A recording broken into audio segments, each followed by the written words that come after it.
Assalamualaikum warahmatullahi wabarakatuh. Bismillah, alhamdulillah.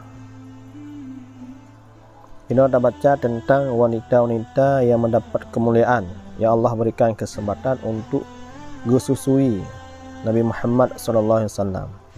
Ini nasib orang yang pernah menyusui Rasulullah SAW. Yang pertama yaitu Ummuhu SAW, Sayyidatuna Aminah bintu Wahab. Yang pertama wanita yang pernah gepususu Rasulullah SAW yaitu ibundanya Nabi, yakni Aminah binti Wahab. Yang kedua itu Suhaibah Aslamiyah.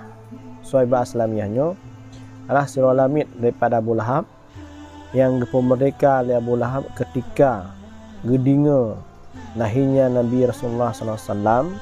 Karena rasa gembira senang maka Abu Lahab gepu merdeka tabah lamid ganyan yang bernama Suhaibah Aslamiyah, yang duda juga Suhaibah Aslamiyahnya wanita yang kedua yang pernah gepususu Rasulullah SAW.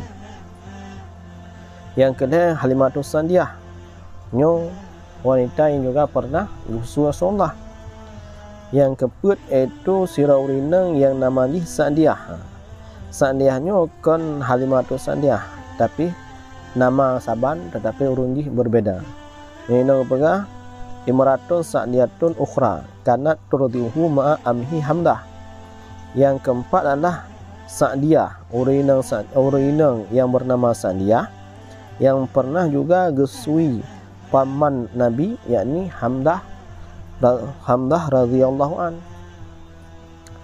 Kemudian yang wanita yang pernah gesui Rasulullah yaitu Lehra urinang daripada Bani Sulam. Lehra urinangnya manhegna ni Atikah. Atikah nyokuh yang pernah gekun li Rasulullah anak ibnu Awatik bin Sulaiman. Lehra urinang daripada Bani Sulaiman yang dari setiap urinangnya bernama Atikah, dan Rasulullah pun pernah nepegah anak ibnu Awatik bin Sulaiman. Lehra urinangnya termasuk urinang yang pernah menyusui gepusu Rasulullah SAW. Kemudian Ummu Farwah yang gepenan dengan Fatimah yang termasuk urinang yang pernah gepususu Rasulullah SAW. Kemudian Ummu Aiman, nama Ummu Aimannya yaitu Barakah Habsyah. Barakah Habsyah nyo urinang yang pernah juga gepususu Rasulullah SAW. Kemudian Haulahnya an inang daripada Munzir, ibu daripada susuan Rasulullah SAW.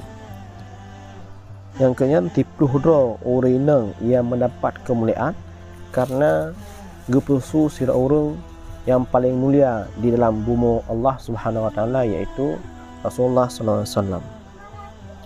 Dan yang paling dahsyat ini, setiap urinang yang pernah gepusu Rasulullah nya Allah berkahi dengan masuk Islam. Maka ini pegah walam turtihu imratun illa rudikatil Islam bibarakatin alaihi salatu wassalam.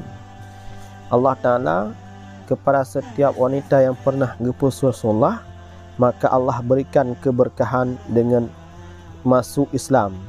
Wa kanat Halimatu radhiyallahu an aksarhunna muladhamahlah. Dan di antara urinang yang paling banyak menyusui Rasulullah yaitu Halimatus Sa'diyah.